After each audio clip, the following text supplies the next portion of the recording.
Social media पर इन दिनों काले कम्बल वाले बाबा की खूब अधिक चर्चा हो रही है। काले कम्बल वाले बाबा जो हैं वह अपने एक थप्पड़ में लोगों को बोलना सिखा देते हैं। आपको बता दें कि गूंगे बहरों को अपने एक चाटे से गूंगे बहरे जो है बोलने लग जाते हैं। जो भी पोलियो ग्रस्त या फिर लकवा ग्रस्त जो भी लोग हैं वह चलने फिरने लगते हैं। यह तमाम चीजें जो है वह सोशल मीडिया पर धड़ल्ले से वायरल हो रही हैं। लोग चर्चा कर रहे हैं कि क्या ईश्वरीय शक्ति जो है वह कम्बल वाले बाबा के पास है, और कुछ लोग ये भी चर्चा कर रहे हैं कि क्या यह अंधविश्वास है, कि क्या कम्बल वाले बाबा जो है कोई जादू जानते हैं जिससे ये लोग ठीक हो जाते हैं, या फिर पैसे उगाही करने का जो है यह माध्यम है। तमाम तरीके की चर्चा सोशल मीडिया पर तैर रही है। कई कम्बल वाले बाबा के सपोर्ट में लिख रहे हैं तो कई जो है उनके विरोध में लिख रहे हैं, उनको एक्सपोज कर रहे हैं। देखिए, काले कम्बल वाले बाबा को लेकर बातचीत करने के लिए मेरे साथ अखिल भारतीय अपराध विरोधी मोर्चा के राष्ट्रीय अध्यक्ष धर्मवंत सिंह राठौर जी हैं। धर्मवंत जी, भारत जो है वह भारत में आस्था काफी अधिक है, तो क्या काले कम्बल वाले बाबा जो कारनामा करके दिखाते हैं यह ईश्वरीय चमत्कार है या फिर बाबा जो है व्यापार कर रहे हैं? देखिए, काले कम्बल वाले बाबा के प्रति एक नहीं सैकड़ों शिकायत हमारे पास आया है और ये लंबे समय से आ रहा है, क्योंकि काले कम्बल वाले बाबा का अपना विश्वास है कि हम गूंगे बहरे को ठीक कर देते हैं, लाइलाज बीमारी कैंसर हो उसको ठीक कर देते हैं। तो कहीं न कहीं जहां जितनी बीमारियां हैं, बड़े बड़े हॉस्पिटल बीमारी को ठीक नहीं कर पा रहा है, और कहीं बिना कोई शुल्क के, क्योंकि बाबा कहते हैं कि हम कोई पैसे भी नहीं लेते हैं। तो ऐसे ही हजारों लाखों का एक मेला लग जाता है। जो हमारे पास जो बात निकल कर आई है कि ये आयोजक भी कोई बड़े पैसे वाले होते हैं, कहीं कहीं तो पॉलिटिकल लोग हैं, विधायक लोग भी हैं, कि बाबा किस तरह के कार्यक्रम से एक बड़ा फंड आता है, उससे बाबा को भी फंड जाता है। मैंने ऐसा नहीं है कि बाबा निःशुल्क कोई काम करते हैं, क्योंकि कड़वी सच्चाई ये है कि बाबा की पर डे की आमदनी लाखों रुपया है। तो ये बिहार में भी कम्बल वाले बाबा का था, उसमें भी काफी लोग माने इस पर कि भाई इस पर अपनी बात को रखिए, अखिल भारतीय अपराधी मोर्चा को विरोध करना चाहिए, बड़ा ड्रामा हो रहा है, कहीं कहीं तो महिलाओं से छेड़छाड़ की भी बातें आई। तो हमने लोगों से यही कहा कि यदि वो बाबा ढोंगी हैं, यदि गलत हैं, तो हमें उनसे बचना चाहिए। और मीडिया की जिम्मेवारी है कि लोगों को ये बताए कि बाबा आखिर है कौन। सरकार को चाहिए कि यदि बाबा में कोई खासियत है तो बताइए, और बाबा यदि ढोंग कर रहा है तो उन पर कार्रवाई करिए। तो अपने यहाँ तो सरकार बाबा के नाम पर कार्रवाई से भी बचता है। जहां कोई अच्छे संत बाबा है उसकी भी मीडिया कितना प्रचार करता है पता नहीं, लेकिन इस तरह के जो ढोंगी बाबा होते हैं, ये काले कम्बल वाले बाबे हैं, ये प्योर ढोंगी बाबा है।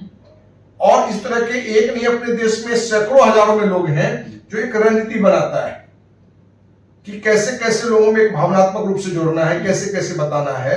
काले कम्बल वाले बाबा में हमारे पास जो रिपोर्ट आई है कि जहां कोई इस तरह के कार्यक्रम होता है, इनके कम से कम 50 लोग होते हैं उसमें, और उन 50 लोगों में से लोग आया प्रॉब्लम करते हुए, लंगड़ाते हुए, तो करते हुए तुरंत उसको देखा कि एक्शन में वो उसी का आदमी होता है। और ये चीजें हम लोग बचपन से देखते आ रहे हैं।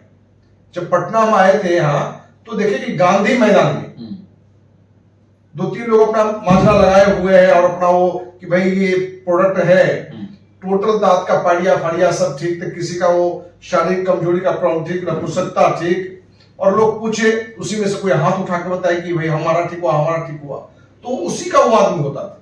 और ये देखते हुए ज्यादा लोग उसके दवा को ले लेते थे। तो काले कम्बल वाले बाबा मीडिया पर भी अच्छा खर्च करता है, ये आपको नॉलेज भी देते हैं। बहुत सारे यूट्यूब चैनल को भी इसने पैसा दिया है कि हमारी बातों को फैलाइए। और यूट्यूब चैनल वाले हमारे कुछ साथी हैं कि बाबा की करिश्मा की बात करें तो व्यू अच्छा आएगा, तो एक तो व्यू आया, अब बाबा की तरफ से कुछ फंडिंग भी हो रहा है। तो ऐसे एक नहीं सैकड़ों यूट्यूबर भी इनके लिए भी काम करता है, उस पर बंधा हुआ है, पर वीडियो बंधा हुआ है। और ये देखते हुए बाबा कहीं के बड़े चैनल में भी हाथ फैलाना शुरू कर दिया है।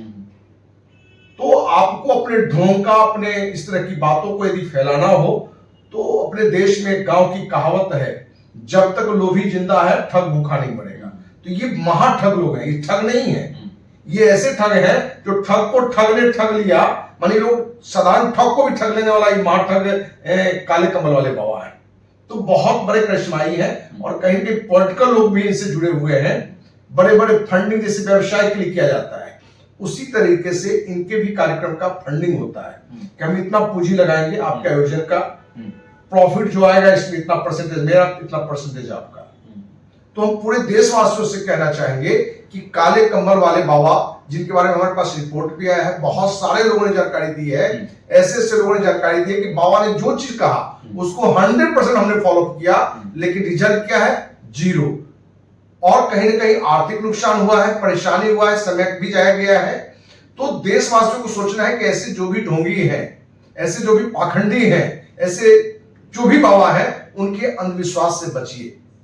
सिर्फ बाबा पर हम दोष लगाते रहे, लोगों पर दोष लगाते रहे, इस तरह के काले कम्बल वाले बाबा पर दोष लगाते रहे, तो हमें कहीं ना कहीं जानकारी लेनी चाहिए और सरकार को इस पर मेन फोकस करना चाहिए। मीडिया का काम है इनकी सच्चाई बताना, लेकिन जो मीडिया का काम है सच्चाई बताना, क्योंकि बाबा फंडिंग करता है, तो बाबा की बातों को बढ़ा चढ़ा के कि इस तरह से बाबा आज कर दिए, लोग आया माने एक पैर पर चलने लगा, दोनों पैर आया, गूंगा, आवाज नहीं आ रहा था, बोल नहीं पा रहा था, और बाबा जैसे कहे तो गाना गाने लगा, लता मंगेशकर का आवाज फेल कर दिया। तो इस तरह की कुछ मीडिया भी, प्रेस मीडिया भी इसको सहयोग किया, इलेक्ट्रॉनिक मीडिया भी सहयोग किया, और इस कारण से काले कम्बल वाला बाबा कोई एक दो स्टेट नहीं बल्कि पूरे देश में इनका एक अच्छा प्रचार प्रसार हुआ, और इसका आर्थिक रूप से इन्होंने भी दोहन किया, और जो इसके आयोजक हैं, कहीं कहीं तो नेता भी हैं, विधायक लोग भी हैं, और कहीं कहीं जो फंडिंग वाले हैं वो एक अच्छी आमदनी। इसलिए सरकार को चाहिए कि ऐसे बाबा पर कार्रवाई की जाए, और देशवासियों को चाहिए कि ऐसे पाखंडी बाबा से दूर रहे। जब बाबा दावा करते हैं कि जब भी मैं किसी इंसान को छूता हूं तो उसके शरीर का नस मुझे दिखने लग जाता है, और मैं नस को इधर सुधर करके मैं उस लोगों को ठीक कर देता हूं, लेकिन कई मरीजों की शिकायत है कि बाबा से इलाज करवाने वो पहली बार तो पहुंचे, लेकिन बाबा ने कहा कि फिर दूसरी बार आओ, तीसरी बार आओ, चौथी बार आओ, ऐसे करके वो 20 बार जा चुके हैं, लेकिन बीमारी अभी तक ठीक नहीं हुई है। बाबा कहते हैं कि मैं चंदा नहीं लेता हूं, लेकिन बाबा के शिविर में 10 दान पेटी लगा होता है। क्या कहेंगे कि दान पेटी के नाम पर बाबा जो है पैसों की उगाही करते हैं और मरीज ठीक नहीं हो पाते हैं? देखिए, हर जगह फंडिंग की व्यवस्था है, और ये बाबा नहीं, अपने देश में ऐसे सैकड़ों बाबा हैं जो इस तरह का जाल फैलाए हुए हैं। जो आपने कहा दान पेटी, एक सामान्य सी बात है, और लोगों में इतनी आस्था है कि एक बाहर खड़ा व्यक्ति हो सकता है 2 दिन का भूखा हो, उसको 10 रुपए की मदद नहीं करना लोग चाहते हैं। वही व्यक्ति अंदर जाके वो दान पेटी में 100 का, 200 का, 500 का नोट डालता है। तो अपने यहाँ अंधविश्वास है, आज भी अपने यहाँ अंधविश्वास है। हम उस देश के वासी हैं जिस देश में सुबह में ये चर्चा हुई कि गणेश जी दूध पी रहे हैं, तो पूरी देश ने दूध पिलाना शुरू कर दिया, और देश को कौन कहे, पूरी दुनिया में जहां भी हिंदू लोग थे दूध पिलाना शुरू कर दिया। ये पूरी देश जानता है कि हमारे अंदर यदि एक हवा उड़ा दिया जाए, अफवाह बना दिया जाए, गणेश जी के जैसे बारे में, गणेश जी दूध पी रहे हैं, गणेश जी दूध पी रहे हैं, कुछ लोग को साइकोलॉजिकली समझ में भी आना रियली दूध पी रहा है, और सुबह से लेकर शाम होते होते पूरी दुनिया में दूध लोग पिलाने लगे। तो हम उस देश के वासी हैं कि आस्था है, लेकिन आस्था का मतलब ये नहीं है कि आप अंधविश्वास हो जाएगी। आप भक्त बनिए, विश्वास करिए, लेकिन अंधविश्वासी मत बनिए। और यही कारण है कि इस तरह के जो भी काले कंबल वाले जैसे ढोंगी बाबा जैसे जितने लोग बाबा हैं, इस तरह के लोग सफल हैं, और कहीं न कहीं हमारे देशवासी जो गरीब हैं, निम्न मध्यम परिवार के लोग हैं, इस तरह के बाबा का शिकार भी बनते हैं। हमारे पास कुछ ऐसी भी शिकायतें आई थी कि बाबा कुछ महिलाओं के प्राइवेट पार्ट को भी छू लेते हैं। अब लोग इलाज कराने के बने लोग जाते हैं कि वो अपने मां बहन बेटी का सम्मान के दोहन के लिए जाते हैं, तो बाबा ये भी शैतानी करते हैं, और वो बताते हैं कि हम इलाज कर रहे थे, तो इलाज के बहाने इनकी शैतानी भी चलती है। तो कहीं ना कहीं फिर से हम ये कहना चाहेंगे, इस तरह की चीजों पर एक ईमानदार मीडिया को आगे आना चाहिए, और सरकार को भी ऐसे बाबा पर मेडिकल टीम लेकर एक खड़ा करना चाहिए कि बाबा में रियली में कुछ है, कि बाबा 100% हवा है। यदि 100% हवा है तो समाज में गलत चीज का प्रचार करने के लिए, गलत चीज का, इस तरह का इलाज का ढोंग करने वाले को सजा भी होनी चाहिए, और इससे लोगों को जेल के अंदर होना चाहिए। चलिए, तो भारत के लोगों में धर्म के नाम पर काफी आस्था है, धर्म पर काफी विश्वास करते हैं लोग, लेकिन अंधविश्वास का चादर ओढ़े जो है कहीं ना कहीं कम्बल वाले बाबा जैसे लोग जो हैं वह लगातार देश में अपना शिविर लगा रहे हैं, और लोगों में यह विश्वास जता रहे हैं कि वह एक बहुत बड़े ईश्वरीय अवतार हैं, और लोगों की जो है परेशानी है, दुख परेशानी को वह दूर करते हैं। तमाम तरह की तस्वीरें भी सामने आती हैं, लेकिन कम्बल वाले बाबा को लेकर जो है लोगों के अंदर काफी शिकायत भी है। कई मरीजों ने यह भी कहा है कि 20-20 बार वह शिविर में जा चुके हैं, लाखों लाख खर्च कर चुके हैं, लेकिन अभी तक उनकी बीमारी सही नहीं हुई है। कम्बल वाले बाबा जो है रोज शिविर में, हमेशा शिविर में बुलाते हैं, लेकिन बीमारी दूर नहीं हुई है। कई लोग तो ये भी आरोप लगा रहे हैं कि बाबा पर कई FIR भी है।